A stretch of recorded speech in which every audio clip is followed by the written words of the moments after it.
You got the team off to a hot start, then had that little incident at the end of the first half. Can you take us through that, and then also what Chucky did to kind of pick up the slack once you were sitting on the bench? Yeah, no, for sure. I shouldn't have reacted how I did. I thought he pulled me down. I reacted in a pretty bad way, so that's on me. And then Chuck, just coming in, picking us up. He obviously had a great game. He had 27 points. He was getting to the line, and we just thought he could get down low a little more, just because their guards were a little smaller. So, obviously he executed, and I thought him and the team played great. Go ahead, Jim. Go ahead, Jim, and then right up front here. Chucky, when you looked at this matchup, did you like it just because of the size advantage, and did you feel like, hey, this is a game I could go and be pretty aggressive? No, I like your offense because they're smaller. Defense is a little pain in the ASS because they're smaller, quick guards. But you always like it, especially going against good guards like that, and gives you a little challenge. So I'm glad that he gave us the challenge tonight. Steven, defensively, when both of their big guys could shoot pretty well, how much of a challenge does that make for the defense, stretching you guys out like that? I think the bigger challenge for me was just being up on the ball screens, just because McGee was so quick, and we had to take away that three-point shot just because we knew how much of a threat he was. So just trying to be up and then trying to drop as fast as I can because he can get downhill quick too and split those ball screens. So I just think the presence that he had out there was the biggest thing rather than their big guys. Go ahead, Jim. Chucky or Steve, there have been games this year when if you guys shoot 1 for 15, you're in big trouble. How are you guys able to weather that and win this game? Sure, it starts on the defensive side. If we get stops, we don't have to worry about putting the ball in as much. We just got to lock in on defense and get stops when we need them. This is for both you guys. Just talk about the atmosphere that was out there today and the feeling to still be playing in March. No, it was great. Last game there weren't as many people, but I think our media and Coach Gard did a good job of trying to get people into the game, and obviously it worked, and it felt like almost a regular season game, so I thought the fans did great and brought that energy. NIT are the tournament. We're still playing basketball. We're playing to win, and that's what we're going to do. Jim, and then Jeff. Chucky, that goes along with what I was going to ask you back here to your right, Chucky. We haven't got a chance to talk to you since the NCAA tournament bracket came out and you guys weren't in it. What was your reaction to that, and what was your mindset coming into this tournament? I mean, how much value do you think there is in something like this? Sure, definitely upset that we didn't make the tournament, but we're still playing extra basketball. Can't hang our heads low. We've seen teams come in the NIT, mid-majors, and come to their home, to Power 5 home court and beat them. So, we can't hang our heads. Still playing basketball, still in it to win it. So, like I said, NIT or March Madness, we're in it to play. Chucky, if someone didn't watch the game and they just look at the box score for scoring, they would see your numbers, Steven's numbers. They would look at Klesmit and go, 7 points. But all in the last 2-11, what did he give you down the stretch to help you guys rally and eventually put it away? Yeah, he had some big buckets for us down the stretch. I knew the Liberty team was kind of looking for me to go kind of attacking. I knew Max would be able to create some type of shot, just because he's Max. I know he's been able to do that all season, and we all have trust in him. I all have the confidence in him for him to do that, and we all believe in him that he could do that. Got two more then, right here and here, please, for players. Chucky, you've scored a lot of your points from the outside this year, and the team obviously, shoots typically better than they do tonight. I mean, what sort of was the issue with the three-point shooting, and what are some of the ways that you were able to adjust, I guess, maybe with that matchup? Yeah, for sure. If the 3 points not falling in, that's when we really have to lock in on defense. If we lock in on defense, we can get out and push in transition, get in the post. I think that's what we did good. We did a good job of that today, going in the post and scoring out in the paint. For both of you guys, I mean, this is the first time you've won consecutive games since that winning streak you had. How rewarding does it feel to finally kind of get that weight off your shoulders after some tough losses down the stretch? No, kind of like Chuck said, we're just grateful to still be playing basketball in March, and we're just taking this opportunity to grow and get better. And like you said, it does feel good to get back-to-back wins. It's been a little bit, so no, it just feels good to still be playing. Okay. Okay, last one. There was a stretch this season where free throws were a problem, where you guys were not consistently hitting them. But the last 10 games, you guys are about 77%. You hit 7 and 9 today. What's been the reason for the turnaround? And it's a lot of guys shooting the free throws well now. I think it's just a confidence thing. You know, you just seeing the ball going a couple of times, and you just kind of get that touch, and it goes in. Good answer. Coach,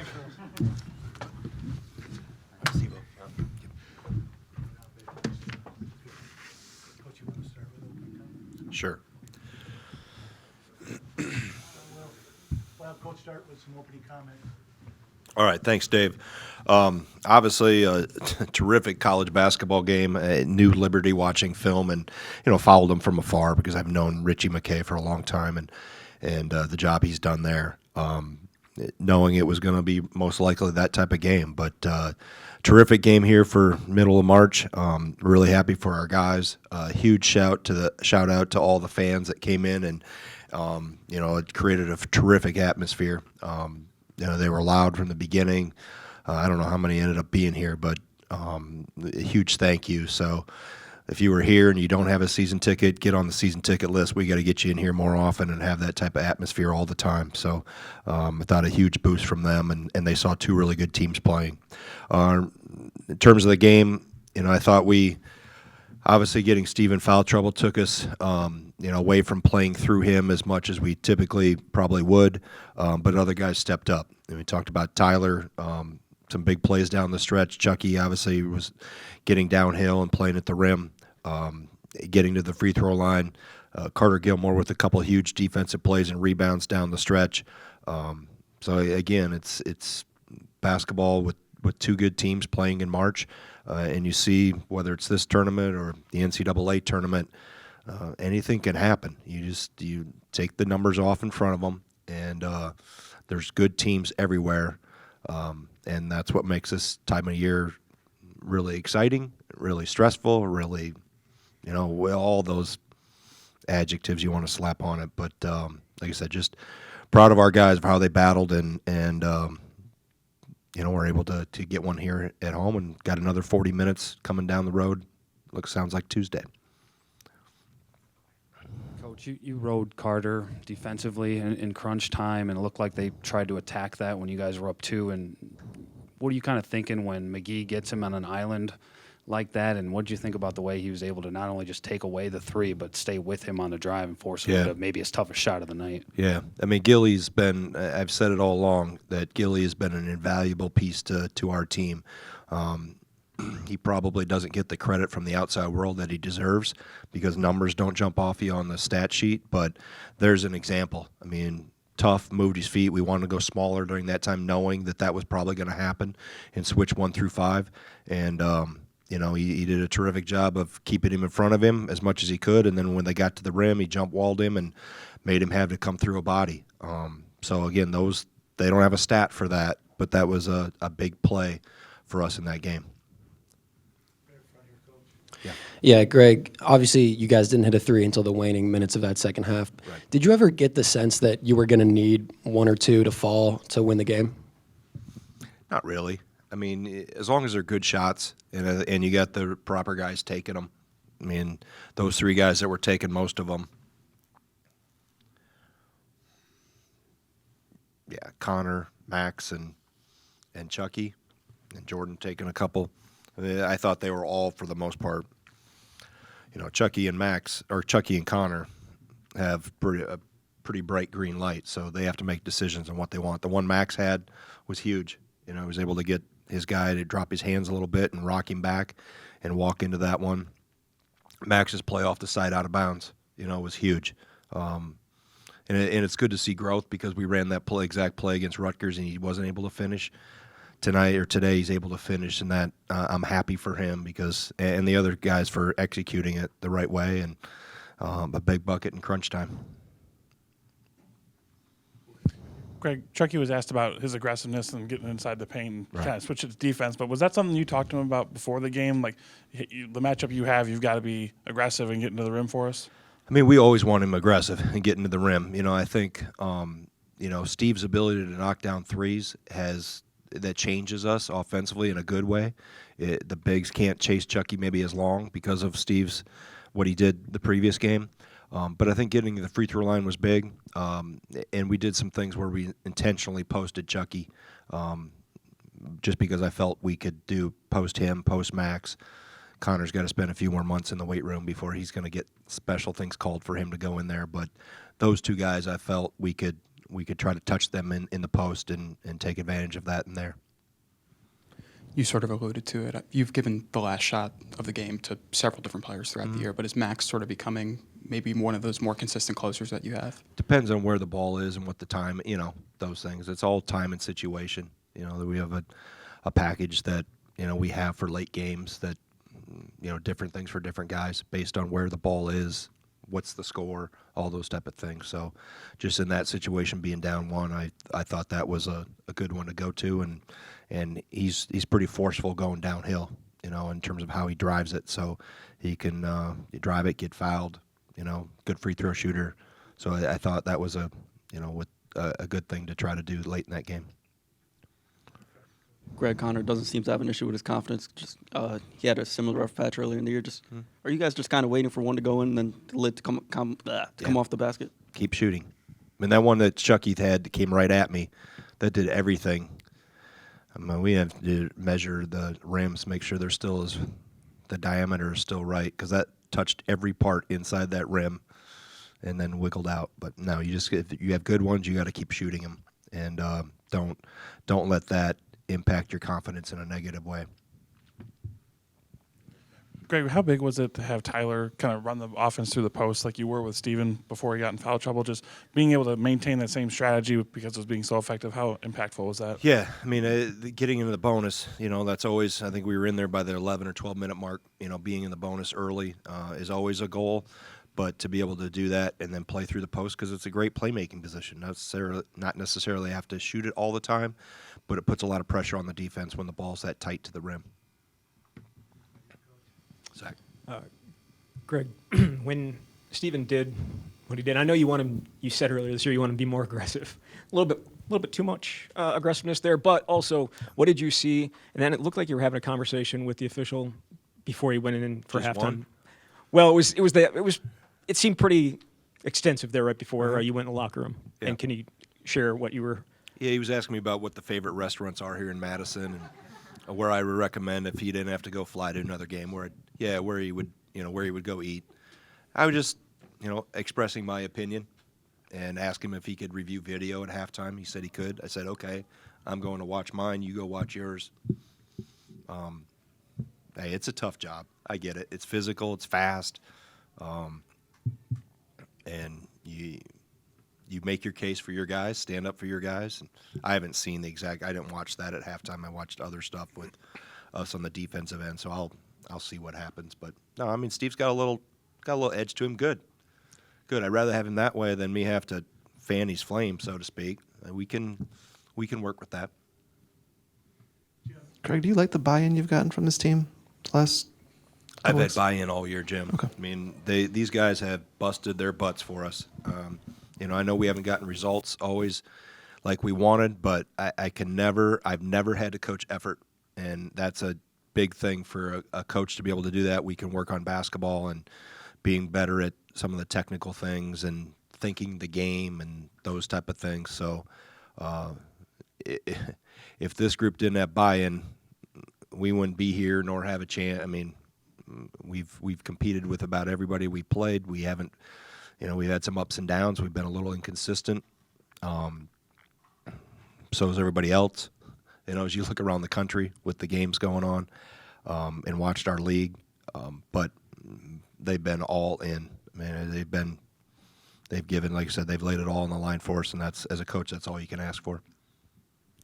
Kind of getting back to Crowl for a second. Obviously, he doesn't want to lose his composure, but you alluded to it. Long term, do you point to him about that play and say, look, you can be aggressive. You can, as long as you stay within the rules, you can Right. get physical and attack people. Yeah, and we talked about that too. If you're not going to snow, or you're starting to lower your shoulder or snow plow, or you got a team that's going to try to do that and get you out of the game, whether they're going to draw a charge or get you to maybe make unwise decisions with how you react. Change your footwork, go with the Sigma or reverse pivot so you can see everything and you're not just steamrolling the defender over. So that's all part. I think I like that he's aggressive. I'd rather have him that way, and we can work to fine-tune some of the things than if I had to really encourage him to play that physical. Because when he came here 2 years ago, he wanted not a whole lot to do with that. And he's added that part, and he likes it too. And he's got a little – I've always said that hey, I get asked who's the best trash talker on the team. It's Steve Crowl. He's the one that tells everybody how good he is, and the other guys too. So I like that mentality, even though he looks, very meek and mild and proper. He's got a little edge to him, which is good. Greg, Steven, Chucky, and have had career highs now these 2 games. I know it's not all about scoring, but is this an example of what these extra games could do for you guys? Absolutely. I think this is, for us, being as, we're going to have, I would assume, we'll worry about next year or when this is all done, but to be able to get this experience and continue to grow and put guys in different situations and more days to practice, more opportunities for us to get better. Anytime you have an opportunity, it's a chance to get better. And, we get another day of practice and 40 more minutes. So it's, did you have a follow-up, Raul? You asked? Yeah. Are those practice reps a little underrated too? Just obviously the games help. Yeah, we're not practicing. We're not burning the candle at both ends here this time of year. It's pretty short. It's a lot of non-contact. Just getting some shots up. A little bit of, I think we did 15 possessions. What's today? Sunday, Friday, with with Liberty stuff, and worked more on ourselves, and maybe 20 yesterday. But it was in and out. If we're trying to overcook it here in March, we got to be fresh and stay healthy as well as we can. Can you take one more? Yeah, I got all time in the world. Just yell it. What do you got? You mentioned Steven's passing out of the post. Mm-hmm. It seemed like he was doing that majority of the time when the doubles came. Is that something that you can see becoming more of a part of the offense maybe before the double early in the game? Well, they didn't double him early. They didn't double him until the first possession of the second half, big to big. They dug and sent some smaller guys at him, but the first possession was the first time they went big on him. And then he hit Tyler cutting to the rim on the backside. So, yeah, he's handled double teams really well. He's very calm. He's very skilled. Even in the year when he was, sitting behind Potter and Reavers and all those guys, we tried to trap the post in preparation for opponents. He was hard to trap just because he doesn't get antsy with the ball. He doesn't get spooked. Some guys I've had over the years that when you send extra help around them, it becomes a hand grenade, and they can't get rid of it fast enough. He's very calm and collected with that, and being 7 feet to be able to see over people for the most part helps. But he's got a very good feel for the game. Greg, did you get a little bit of a spark when you needed it from McGee? Yes, as well? yes. I pointed it out to the team in the locker room. That dive on the floor that caused the jump ball, and he's done that. He's, his just watching his emergence, the last 30, 40 days. Max, I think, has gotten more comfortable. The guys that are new to the program, but Kamari's come in and done a lot of good things. He's doing more positives now than what he was. Obviously, early in the year, I think he was trying to find his way, but now he's kind of settled in on a groove and understands how he can help us in a positive way.